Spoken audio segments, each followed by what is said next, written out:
Hello, everyone. Welcome to the Queers of Time podcast. I'm Matt. I'm James. I'm Kenny. And I'm Kat. And this is a podcast to talk about all the gay stuff in the Wheel of Time. Because we're gay and we like the Wheel of Time.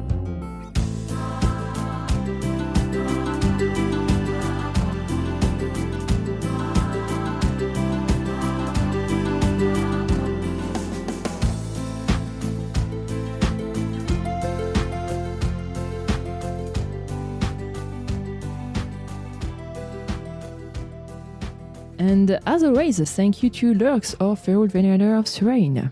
So, it may be April 1st when you're hearing this, but we're not fooling around. We have an amazing opportunity to interview New York Times bestselling author F.T. Lukens. For those of you unfamiliar with F.T., and we're here to fix that, they write queer fantasy romances. Their worlds are dynamic, their characters are fun to follow, and their stories are taut with romantic and narrative suspense. FT's other titles include In Deeper Waters, So This Is Ever After, Spellbound, and more. Today we're here to talk about their newest release, Otherworldly, in which a grumpy skeptic of all things supernatural finds themselves magically bound to a frustratingly handsome witch's familiar. FT, thank you so much for taking the time to chat with us. Why don't you tell us and our listeners a little bit about yourself? Well, thanks for having me. My name is FT. And I write queer, speculative YA fiction. And my newest release is Otherworldly. I use they, them pronouns, and I currently live in Asheville, North Carolina, so in the mountains of North Carolina. And yeah, that's about it. Awesome. So, we all read the book and we enjoyed it. I'm a longtime reader, and I believe my co-hosts are just now jumping on the FT train. But I believe that we want to start off with some questions about the creative process, and I believe Camille had a question about that. So, what was the origin story of Otherworldly? Did you start with the big pictures that you had to narrow down, or did you first think of a specific character or setting and then expand upon it? So each of my books is kind of different in the process of where I start. It's just where the inspiration and creativity hits. But specifically for Otherworldly, it started with the creation of the characters. So I knew that I wanted to write a paranormal romance. And I knew I wanted to have a character that was the skeptic character who does not believe in anything supernatural. And I wanted to pair them with a supernatural being. And just to see what would happen and to have some fun. So that's actually where this story started, was the creation of that dynamic and these two characters specifically, and then the scenes of how they would interact. Otherworldly started as a fantasy romance that was when I first started it and tried to write it, the first chapter and a half, I started writing it as a fantasy romance, but it just wasn't working. And I changed it to a contemporary fantasy setting. And I think it lent much better to the storytelling and to the themes that I wanted to address in the novel itself. So when I changed it to the urban fantasy, a few of the dynamic between the two characters remained the same. A couple of the scenes that I knew I wanted to write just had to be tweaked a little bit, but changing it to that contemporary fantasy setting allowed me to play more with settings for different scenes. I use a lot of liminal spaces. I use a lot of horror tropes. And I was able to do that a lot more effectively in a contemporary fantasy versus if I had continued writing it in the original fantasy world. Nice. Yeah. So the settings I think your settings are always really fun and different and unique. And I think James wanted to talk to you a bit about the setting for the book. Yeah, so while I was reading it, I was absolutely convinced that everything was taking place in the Pacific Northwest. And then when I looked back, there was no mention of the Pacific Northwest. So I was just very curious as to did you have any specific places or landmarks in mind while you were writing this? Or did I make that all up in my head? So there are specific places that are mentioned. So again, this is a fantasy, so it's a fantasy setting. However, it does have Inspired. it is inspired by a few places. But one of the things I really strove, something like that, to do was make it relatable for anyone to be able to read this and go, oh, I know a place like this. So if we're talking about, just places and cities, there's a lot of places around where especially like here in North Carolina and then in the Midwest and places around the world where you have a big city and then you go 20 to 30 minutes out and it's farmland or there's nothing there or it's the side of a mountain. So that's kind of what I was trying to do, is to make the setting itself relatable to anyone that picked it up, and they could go, oh yeah, I know of a city. And then if you just drive a few minutes away, there's nothing around you. But specifically, and this is a little Easter egg, my friend D.L. Wainwright is a horror novelist and uses a lot of folklore, and they have a folklore background. And they were helping me when I was originally toying around with this idea. And we were talking about setting and like creepy places and that kind of stuff. And they were like, well, cornfields are creepy. And I was like, cornfields are creepy. And cornfields are used in a lot of like horror, the horror movies and as a horror setting. And they live in Columbus, Ohio. And outside of Columbus, there is a place called Cornhenge. It's a corn art installation with the statues in the field. Ohio. Ohio. So I borrowed that for the book. The specifics around that field, I don't know very much about. I made up a lot of the aspects of the particular tourist attraction that is in the book. But there is a place in Ohio that has stone corn statues. And so once I was like, okay, I'm going to set this in like the kind of this Midwest area. And actually, I just posted on my Instagram a couple of days ago a picture. DL took the arc of Otherworldly to Cornhenge and took pictures of it with the corn statues. Nice. Awesome. Yeah, no, I absolutely want to commend you on that, because you absolutely accomplished that. Because I went into the group chat with the host and I'm like, okay, so we all know this took place in like, it's Seattle and Yakima, right? And then they were like, well, it could be Asheville, North Carolina, because Asheville's our big city here in the western part of North Carolina. But once you get outside of it, it's the mountains, it's rural. Yeah. But you can find that in a lot of different places. So Yeah, the 5-year winter was like, oh, this is Minneapolis. And then I realized that the city was under a spell, and it wasn't just like, so it's not quite like Minneapolis. It's not just real cold. It's just like this all the time up here. Yeah, the corn, I loved the corn and how you sort of tied in different sort of mythological aspects. And Kat's a huge fan of mythology. And I think Kat had a question about myths in particular. Yeah, I was always that kid I read a lot of like Greek and Roman mythology books inside on rainy days. And so I was just wondering if there are any sort of mythological characters or myths in general that really kind of resonate with you, like that really kind of pique your interest, either writing this book or just in a general sense. So when I went to college, my degree is in psychology, but I have a minor in classical civilizations. And then I went back and got another degree in English lit. So I have been steeped in that kind of mythology, especially what we call classical mythology, for a long time. And I drew on a lot of that for this novel.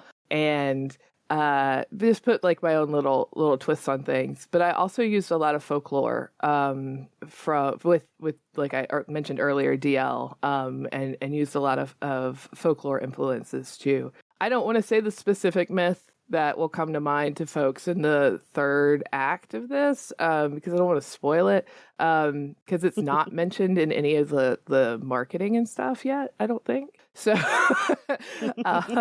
but yeah, there's this. Yeah. Yeah, there's this specific myth that is the basis of the third act of this. Oh, I also used a lot of like Faustian archetypes, and when I went back for my English Lit degree, I had a professor, Dr. Sawyer, who was huge into Christopher Marlowe, and we read and did a lot of work on Dr. Faustus. So that has always kind of stayed with me, and I wanted to write, kind of that crossroads bargain archetype. And what folks don't seem to realize, or maybe they do, I wrote a whole article about how Faustian archetypes show up in modern media, and there's surprisingly a lot of them. And things like there's a Looney Tunes episode with Yosemite Sam that is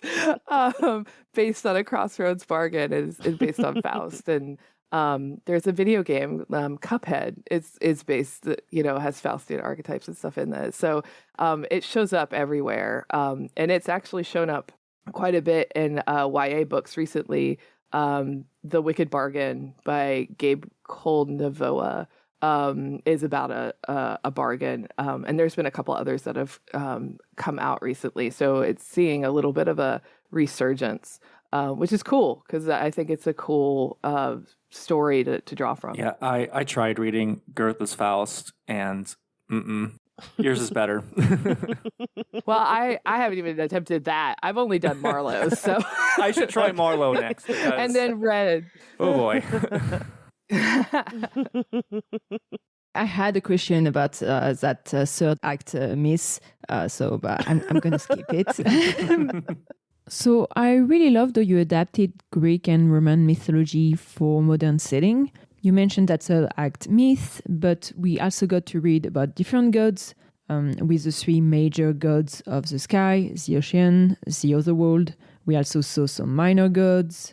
But what led you to use those specific myths for Otherworldly? Well, the myth that I draw from for the third act is a myth that I have always liked. I've liked the story of it, so I wanted to adapt that in a way, but I didn't want to just do a straight retelling. I did not a straight retelling, but I did a gay retelling. Yeah, I was like, we don't allow that word to be used on this podcast. I did a queer retelling of a popular story for In Deeper Waters, and it wasn't a like play-by-play of that myth, or that story. And I wanted to play around again with doing kind of a retelling, but doing it my own way. As for I knew I didn't want to use Christian archetypes, because gods and demons and angels and that kind of stuff, it shows up a lot. And I wanted to do something different.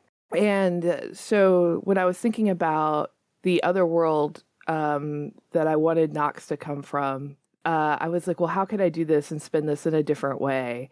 And I was like, well, I have this background of classical mythology. I have this knowledge. I will just use it and make it my own. And that's where we get the chthonic goddess. And then I was like, well, I need to flesh it out more, so I had to create this whole kind of like, okay, there's three major gods and there's all these minor gods and goddesses that are their children, which is very like classical mythology.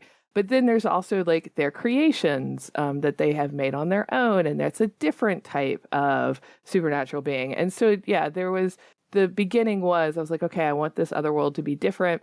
And I'm going to use this kind of goddess, earth goddess, goddess of the underworld, kind of archetype, but then I am going to have to flesh it out from there. And how do I want to do that? So that's kind of where that came in. And then I was able to pull in the other individuals like Lorelei and Bram and Hale that no one should like. Yeah, I had a question. Like you just mentioned two of my favorite characters in the book. I find the minor gods and goddesses to be like super fascinating.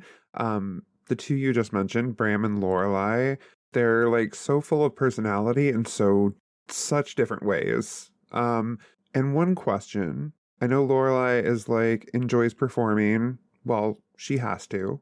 Do you think Bram and Lorelei would ever perform live together? I think that Bram puts up this front of being like this aloof kind of, above it all a god, but at the end of the day, he'd be down for anything.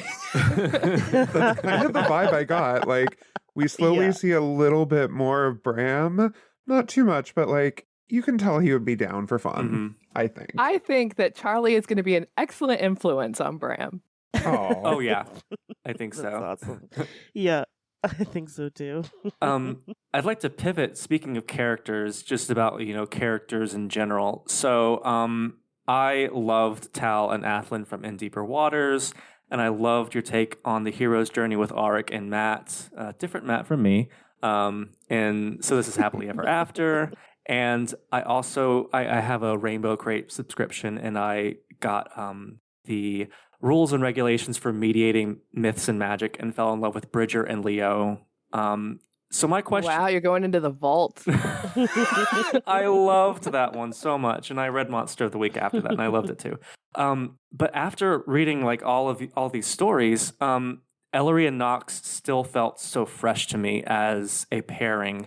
So what's your process for creating a romantic couple, and how do you keep their dynamics and their personalities so fresh from other characters in your other novels? Oh, wow. That's a really good question. I wish I had a really good answer. No, I think when writing, I love creating characters, and I love creating the interactions between characters. So really, a lot of my novels, you start with a character, and then that's deeply flawed, or has a lot of fear, or it needs to go on a character development journey. So they have to go on like because it's a YA book, so that growth is part of the narrative, and being able to do that and have characters that grow throughout the novel, and be able to start off in one place, but by the end of the novel be in a different place. In terms for Ellery, them starting off and being brusque and just hurt, deeply hurt by some of the actions their family has taken, and being put up a wall between themselves and folks, and having being able to write that dynamic between this character who doesn't want relationships with this other character who is very eager for relationships, and then being able to write that character's growth, and then along with Knox's growth too, to get them to where they get their happy ever after. So and being able to draw between them and their interactions along the way to, one, help with that growth, but also give the romantic storyline the well-roundedness that it needs, so it's not one note. Right. So really, yeah, it just kind of starts off with what is the character's journey at themselves, and along the way, how am I going to intertwine that in with a romance? For Otherworldly specifically, it was the whole premise started with the two characters. For like the other, like, So This Is Ever After with Auric and Matt, it started with the kind of idea of this rom-com in a castle that happens after the journey ends. And then what would that look like for a character who's been told their whole time that they're the chosen one, the prophecy is over, now what the hell are they supposed to do? And being able to write that character arc, and then having the romantic interest along with them. Does that make any sense? Oh, it makes a ton of sense. I thought that was a great answer. Yeah. Okay, thank you. As a side note, I sort of imagined Auric and Matt and the others like being actually they're just a D&D party and working out like relationship stuff through a story or something. It was fantastic. I loved that one. But I think it's interesting what you say about starting with flaws and starting with journeys. So we love tropes, and we love, tropey books, but sometimes starting with the premise of, oh, I'm gonna do a grumpy sunshine romance doesn't exactly lend itself to something that is as dynamic and psychologically deep as starting with a flaw and a journey. So I really do appreciate what you said about that, and it does lend a cool different context on how I imagine your characters. But as you probably know, we are a queer podcast, and we are very obsessed with queer literature. And while we're on the topic of queer or characters, specifically queer characters, we did have a few questions about queer representation in media, and I think I want to kick to James for that first. Yeah.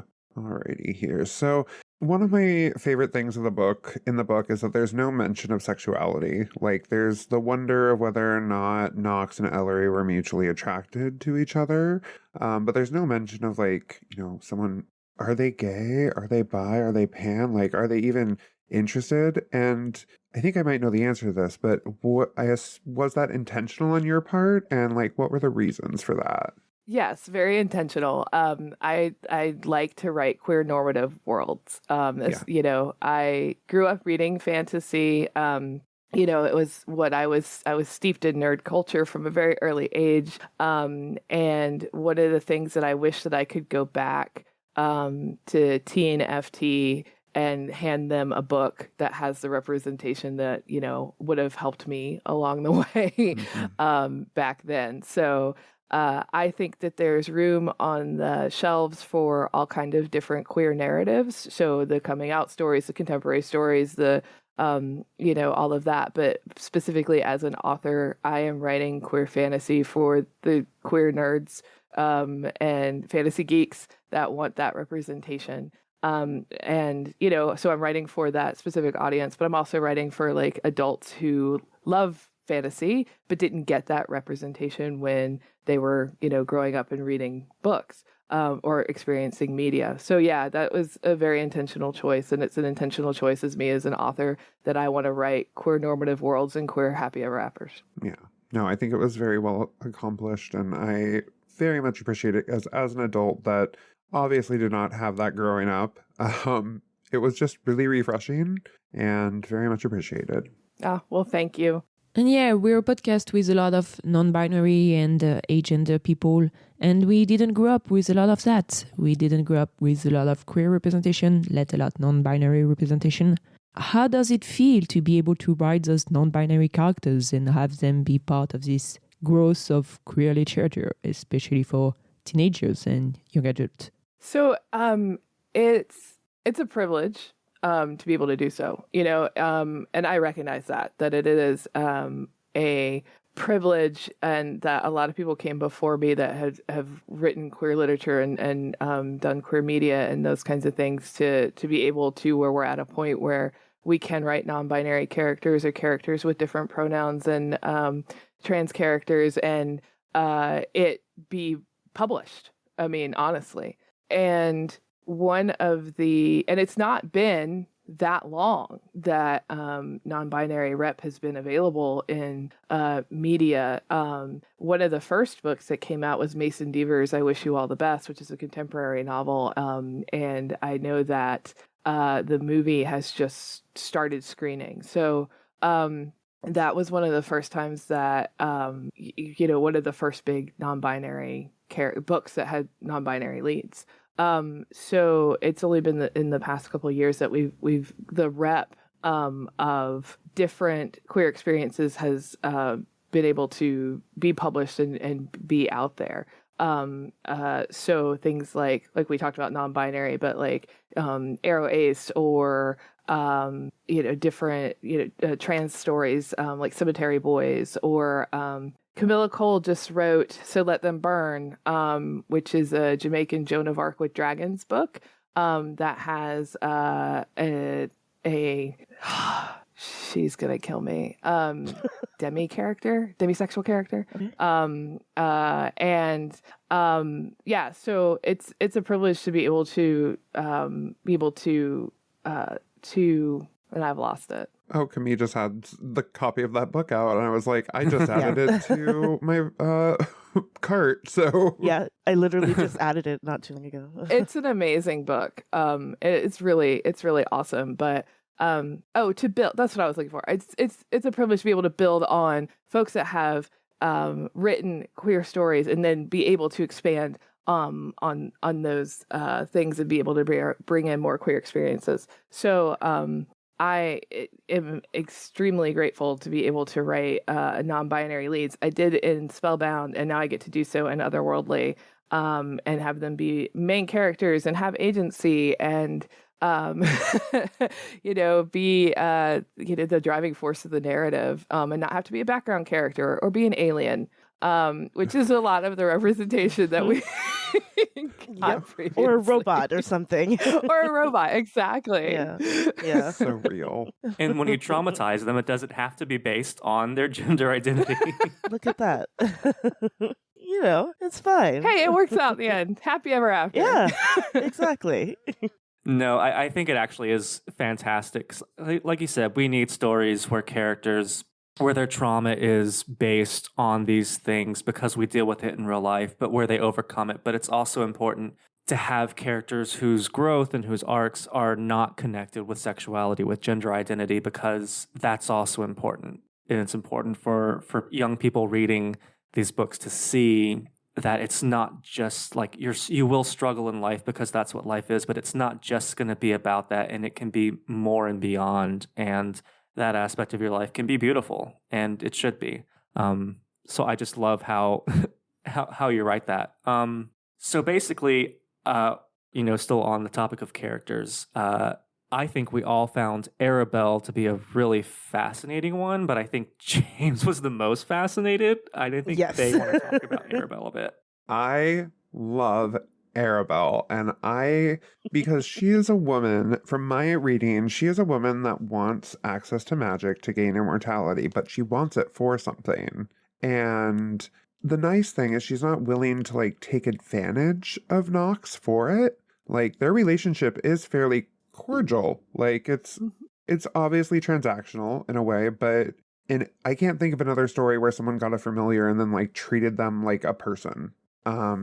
So my question, which you may not be able to answer, is it's kind of alluded that Arabelle was working towards something after, she wanted the potion of immortality to do something afterwards, or was working on something in her long life. Was there anything specific that was, or was it just kind of a general rule the world type thing? I didn't get that vibe, but...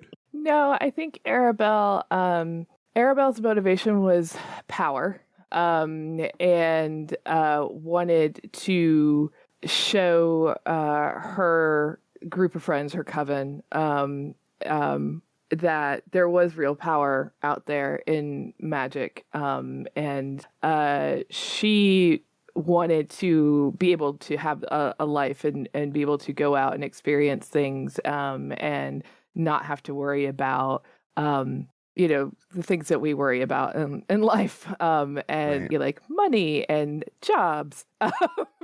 So she wanted to have this elixir to be able to go out and experience life to the fullest. Her story is a little sad in that way, in that she achieves her goal, and that's one of the reasons she doesn't take advantage of Nox, is because she wants to achieve it. She wants to be the person that does it, and she was willing when she made the bargains at the crossroads. She says to herself, "Oh, this is it," because she thought in her mind, "Oh, I'm going to be sent on this grand task, and I'm going to do it, so that I can get this." And that's not the case. But yeah, she was very motivated by, she was going to be the one that figured it out. It was going to be her. And that was what her motivation was. Okay, I like that. That's cool. Kat was, so again, just on the subject of Nox and Arabelle, we all had, the dynamic was really fun. And we were all charmed by Nox's obsession with with teen dramas, but I think Kat had something to talk about that with. Yeah. I mean, I can completely relate. Who hasn't amongst us hasn't sat and binge watched a teen drama just, you know.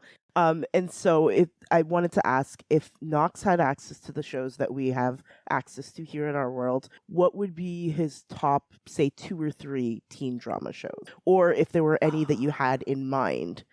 That's a great question. So when I was fleshing that part of his personality out, and I was, kind of thinking like, oh, where is he going to get his information from? Oh, it would be really fun to have a character that just has to rely on TV show tropes for their understanding of the world, and that these are the things that teens and young adults value. So these are the things that he should value. And so yeah, I kind of drew from a lot of different TV shows, but ones that I think that he would like number one would be Xena. Yes. Of course. He would love Perfect. Xena. But that doesn't quite fit in that teen kind of way. But it kind of has, that, serious episodes, but also episodes that are fun and thing. But like teen dramas, I was specifically thinking along the lines of like Riverdale, Teen Wolf, what are some of the other ones? I've watched a ton of them, and you ask a question and I can't think of a thing. Oh, there's one right now that I'm watching called School Spirits. Those types of shows that revolve around like a teen cast of characters that are getting into like supernatural, paranormal, Vampire Diaries. I was gonna ask Vampire Diaries, maybe something like that. Buffy. Those kinds of ones, because those are what he's going to be drawn to, because he himself is a supernatural creature, so he's gonna a supernatural being, and he is going to want to watch what he perceives as those kind of shows that have a character like him in them. And one of the fun things was developing the show that they all watched together, the Witches, Wyverns, and Werewolves show. Yes. It was so great. I was like reading that and I'm like, so good. this show should exist. It should. Yes. Agreed.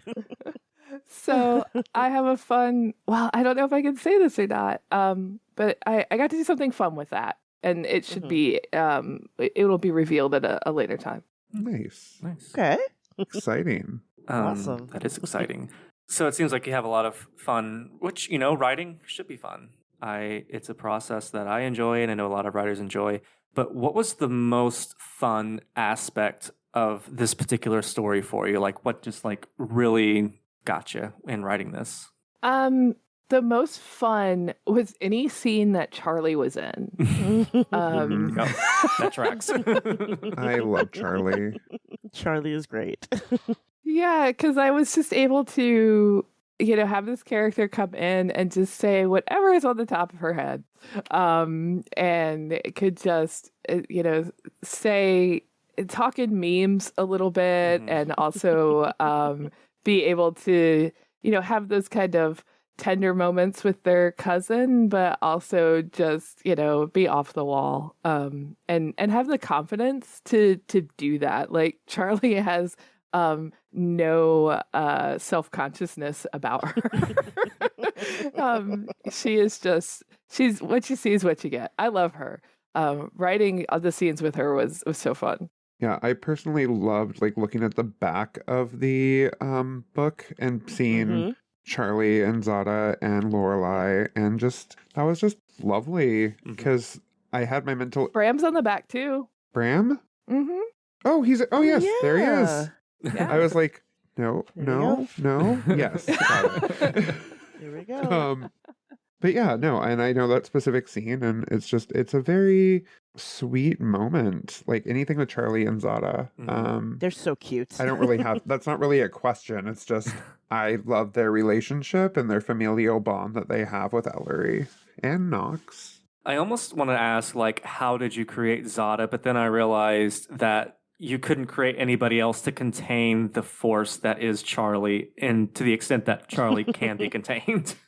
Yeah, exactly. I wanted to have this, solid relationship in the background of Ellery's just self, and then Knox needing that. Both Ellery and Knox both needing that kind of safe space to land because they both make mistakes throughout the narrative, and having those folks to turn to when they need help, and so creating that relationship between those two, between Charlie and Zeta, was necessary to the narrative, but also something really sweet to have in the background that's functioning around these two kind of disasters of characters. No, Ellery a disaster. No. No. No, when we were reading, my co-hosts compared me to Ellery, and I said, that just doesn't track. And then when Ellery started insulting Bram just because they could, I was like, yep. Yeah, I'm sorry. I was the one that was like, is anyone else getting strong Matt vibes from Ellery? Like, I'm not saying Ellery is like a damaged opossum, but like, I'm also not saying that. Someone asked me what Ellery's astrological sign is, and I was like, they're a Capricorn, because they are just, they are the most Capricorn to Capricorn. They, and that's what I am. I'm a Capricorn too. So Yeah. I own that. And Matt? Matt, what's your sign? Kat, tell everyone what my sign is, Kat. No. I think you should say it. Capricorn. There we have it. There we have it. Yeah. I love it. It's a nice full circle moment. I love it. Yes. It's incredible. Oh boy. Yeah. No, I have identified with a lot of your characters. Ellery's one that I was like, nope. Just not acknowledging it. Not acknowledging it. And it turns out. It turns out the call was coming from the Ellery was coming from inside the house. That's hilarious. Listeners, that was not planned. Oh yeah, no. None of this was planned. I didn't think we were going to bring up me comparing Matt to Ellery at all during this interview. No. But I love it. It's perfect. Yeah. No, it's Here we go. It's a thing. But shifting from characters to worlds, one thing I love is that there's the frustrating thing that I love about your books is that I want to see more of the world, but then you go and give us a world that I'm like, ooh, I want this. So we had the swashbuckling pirates and the gay mermen. We've had dueling wizards. What I consider so this is ever after a D&D party inspired high fantasy. And that's what it is. That's exactly what it is. This is just a messy D&D party, like sorting their personal stuff out. But each of your settings is so different, and you might not be able to answer this. But what is a mythology or a fantasy archetype that you're interested in exploring in the future, if you can answer? I am working on something right now that I'm very excited to be working on. It's so In Deeper Waters and So This Is Ever After are fantasy novels. Mm-hmm. And then Spellbound, Otherworldly, and the book that I have coming out next year are all in that contemporary urban fantasy vein. So the book I'm working on now is going back to fantasy. Okay. And it is just it's going to be a little more like in the comedy realm, hopefully. And it's about a character who just fails all the time. And has to I love like the chosen one narrative, but I also like the chosen one narrative of the character who just doesn't want to be there, but somehow they are. And they kind of luck their way into a lot of things. But when the stuff's on the line, they fail because they have lucked their way so far. And that's kind of what I'm developing right now. Yeah, that sounds really fascinating. That sounds really good. I mean, we're fans of the Wheel of Time. We love a broken chosen one. Oh my god. We love a reluctant chosen one. We are all about that.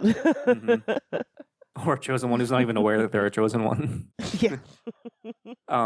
So another question I had and again, I love your romantic pairings. And maybe this is a mean question for your characters because they're all just meant to be together. But if you could pair any character romantic lead from one book with the romantic lead of another, like, mixed couples, who would you think would best get along? Who would best get along? Right, or best be suited to each other, if not the pair in their books. If I had to pull one from another, I would say Athlin and Knox would get along really well. Ooh, yeah. And then I would say, if we, I would think that Sun and Ellery, though have very similar personalities, would kill each other. Yeah. And yep. But I also think that if Sun and Ellery were to meet like Tal and Arik, they would kill them too. I sort of, they would be highly annoyed. Yeah, I can see that. A book about Sun and Ellery would be a very short one. It would be very short, and it would be. It would be like, I don't like you. I don't like you. The end. Go their separate ways. The end. Oh yeah, but it just like goes to show like the dynamics that you create between these characters. Like they are just like perfectly suited for each other. But yeah, Athlin and Knox, I could, because they're just a bit fluffier as characters, and fluffier characters tend to get along a bit better than the Ellerys and the Suns. Right. I think they would get along. I don't think if I put them in a fantasy world, I don't know if they would last very long. They probably would get into a lot of trouble very quickly. But yeah, I think, if forced, those would be the two I would pick would probably get along the best. That's cool. Yeah. So we're running a bit on time, but I do have one last question, and this is a question I like, just general asking of writers is, what advice would you give to aspiring fantasy and romance writers who want to create fresh and original stories with compelling characters? Again, a very good question. I would say that, to read widely. And if you want to write fantasy, read fantasy, but don't forget to read contemporary, and don't forget to read horror, or whatever, because a lot of you can learn a lot from different genres that you can then implement in your own works. So I love romance books, and I read both fantasy romance and contemporary romance, and to be able to utilize things that I like from the romance genre into the fantasy books that I write. I love fantasy and sci-fi, but I watch a lot of contemporary shows too. I watch a lot of sitcoms for like comedic stuff, like Schitt's Creek and Parks and Rec, and love those. Those kind of like dry humor, The Good Place, kind of play, sitcoms and stuff like that. So I would just tell folks not to just rely on one type of media to consume, and because each different type of genre has something to teach you about writing. Yeah, it really does. That's great, actually. I mostly write horror, but I'm always reading romances, fantasies, stuff that you just wouldn't think of a horror writer reading, and that's great advice. I like it. Well, I mean, like for Otherworldly, people are, it's a cozy fantasy, it's a cozy romance, romantasy, whatever. But there's a lot of horror tropes that are underlying that novel, that I have pulled from watching horror movies. And my friend who's a horror author helped me out with those kinds of things. And it really kind of lended to the kind of pervasive creepiness and eeriness that takes place throughout. And that's just because I had the experience of watching horror movies, Yeah, I mean, personally, I found the scene in the mall to be extremely disturbing. Oh yeah, and I was like, Yes. Oh, I loved it. Oh, this is not the cozy, nice little romance I thought it was. I knew there were stakes, but oh my god. So that creature in the abandoned mall, it changed from the arc to the finished product, because when I reread it in the ARC, I was like, oh, I don't think I like the way this is going. So it really is based off the poster for The Nun.